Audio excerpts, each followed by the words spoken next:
जय श्री कृष्णा दोस्तों। बहुत समय पहले की बात है। एक राज्य था जिसका नाम था रतनपुर। उस राज्य पर एक राजा राज करते थे, महाराज विक्रम सिंह। वे मानवीय मूल्यों पर दृढ़ विश्वास रखते थे और स्त्रियों को देवी के रूप में मानकर बहुत ही सम्मान देते थे।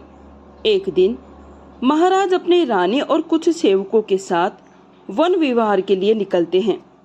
घने जंगल में घूमते हुए एक दृश्य से महाराज का ध्यान अपनी ओर खींचा। रानी जी देखो, उधर राजा बोले। वो युवक गन्ने के गट्टर उठा रहा है और उसके पास खड़ी युवती शायद उसकी पत्नी पसीना पोंछते हुए उन्हीं गट्टरों को सलीके से जमा रही है। देखो, उनके बीच कितनी सुंदर समझदारी है।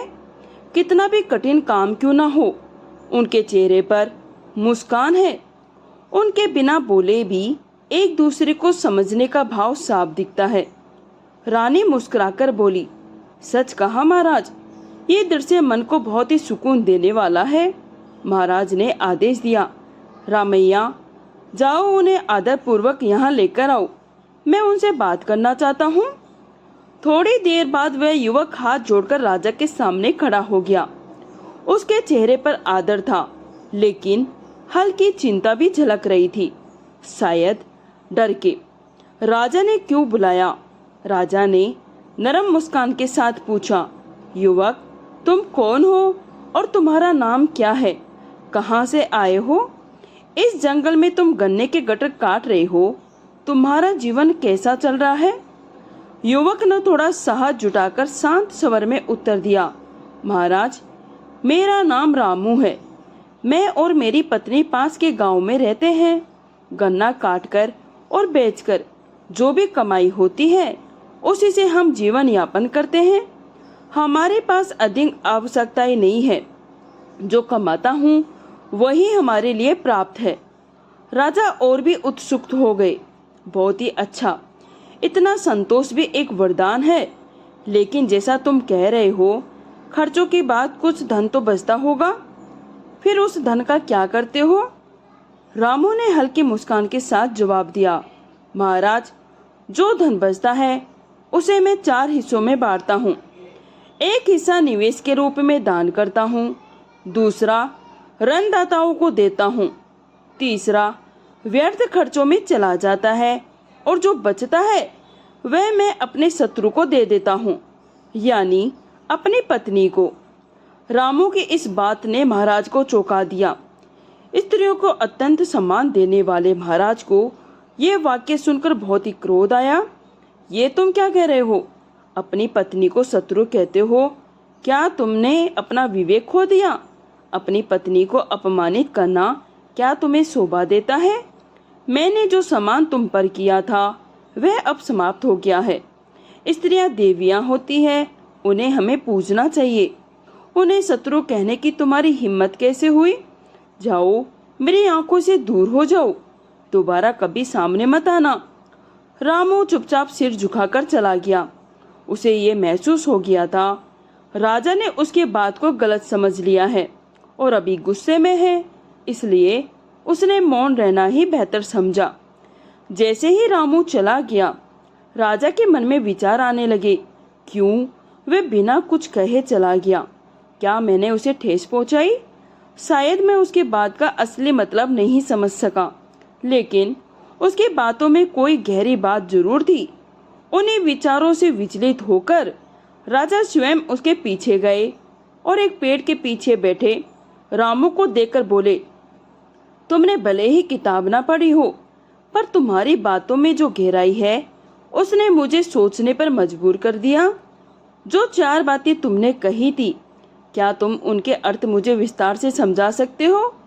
विशेषकर वह अंतिम बात, तुमने अपनी पत्नी को शत्रु क्यों कहा? रामू को अपनी बात समझाने का मौका मिलने पर बहुत ही खुशी हुई। महाराज, वह बोला, मैं बताता हूँ। निवेश से मेरा आशय दान है। दान से लाभ मिले या ना मिले, मन को शांति अवश्य मिलती है। यही मेरा भविष्य का निवेश है। ऋणदाता मेरे माता पिता है, जिन्होंने मुझे जन्म दिया, पाल पोस कर उन्होंने मुझे बड़ा किया उनका ऋण कभी चुकाया तो नहीं जा सकता। मैं जो कुछ देता हूँ वे मेरी प्रतिज्ञा है। व्यर्थ खर्च का अर्थ है वो खर्च जो हम अनजाने में कर देते हैं, जिनका कोई वास्तविक लाभ नहीं होता, जैसे मनोरंजन, दिखावा आदि। और शत्रु मेरी पत्नी, ये नफरत नहीं है महाराज, वह अक्सर मेरी बात नहीं मानती, दूसरों के सामने मेरी बातों को छोटा बना देती है। कभी कभी वे जीवन के साथी से अधिक एक मानसिक बोझ बन जाती है, इसलिए मैंने उसे शत्रु कहा। राजा चुपचाप सुनते रहे। उनके मन में हलचल मची रही। राजा बोले, मैं अब तुम्हारी वेदना को समझ सकता हूँ, लेकिन ये तुम्हारी व्यक्तिगत बात है, इसे किसी और के सामने नहीं कहना चाहिए। सभी स्त्रियां एक जैसी नहीं होती। तुम्हारी बातें अगर जन सामान्य में फैल गई तो तुम्हारी छवि और मेरे राज्य की प्रतिष्ठा बहुत ही बुरा असर पड़ेगा। तब तुम्हें दंड भुगतना पड़ेगा। इसलिए ये बात तुम्हारे और मेरे बीच रहे। रामू ने सिर हिलाकर सहमति दी। उस रात राजा को नींद नहीं आई। वो 4 शब्द निवेश, ऋणदाता, व्यर्थ, खर्च, शत्रु बार बार उनके दिमाग में गूंजते रहे। रामू जैसे साधारण व्यक्ति ने इतनी गहरी बात कही, अगर राज्य के और लोग भी इसे समझे तो उन्हें कितना लाभ होगा। अगली सुबह राजा ने अपने मंत्री को बुलाया और आदेश दिया, सारे राज्य में ढिंढोरा पिटवा दिया जाए। जो कोई भी इन 4 शब्दों के निवेश, ऋणदाता, व्यर्थ, खर्च, शत्रु का सही अर्थ समझा सके, उसे अमूल्य स्वर्ण प्रदान किया जाएगा। पूरा राज्य चर्चा में डूब गया। पंडित, ज्योतिषी, धर्मगुरु सभी अपने अपने उत्तर लेकर आए। निवेश व्यापार में लगाया गया पैसा है। ऋणदाता वे हैं जो कर्ज देते हैं। व्यर्थ खर्च त्योहार, खेल कूद, अन्य भोग विलास पर होता है।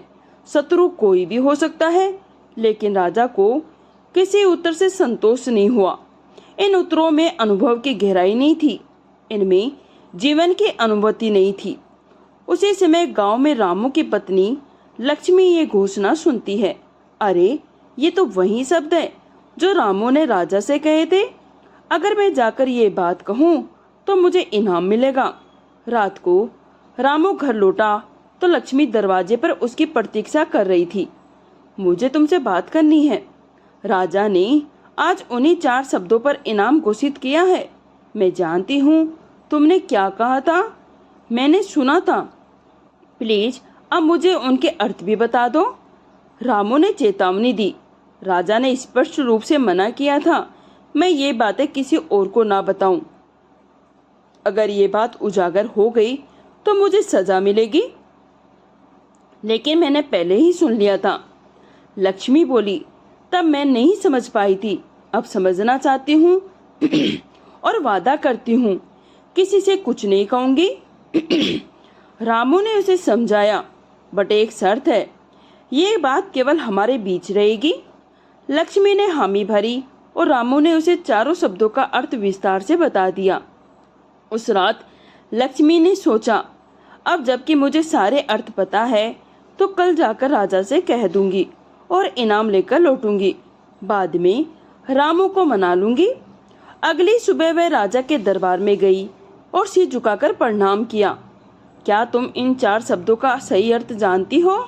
राजा ने पूछा। हाँ महाराज, लक्ष्मी बोली। निवेश का अर्थ है दान, जिससे लाभ या हानि हो लेकिन शांति मिलती है।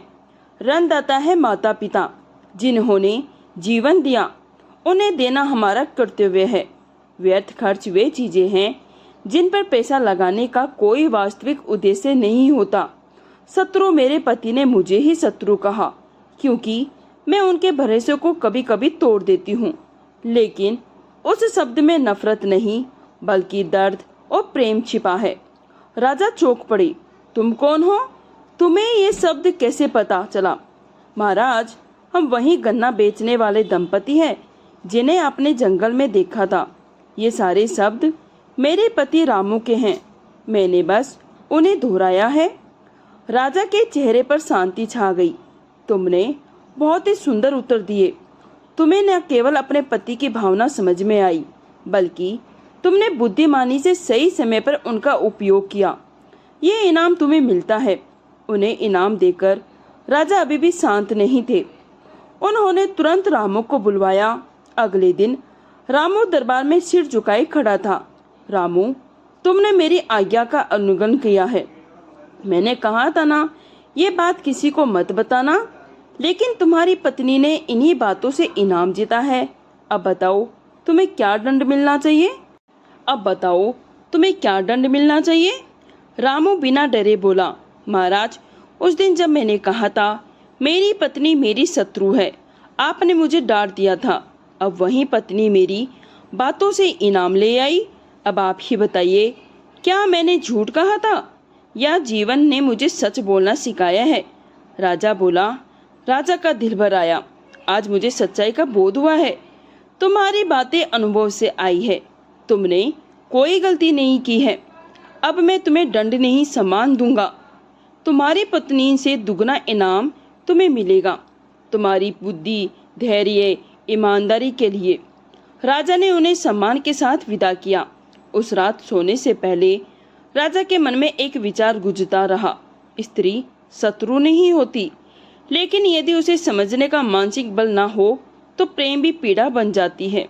दोस्तों, ये कहानी यहीं समाप्त होती है। कहानी सुनने के लिए आप सभी का धन्यवाद।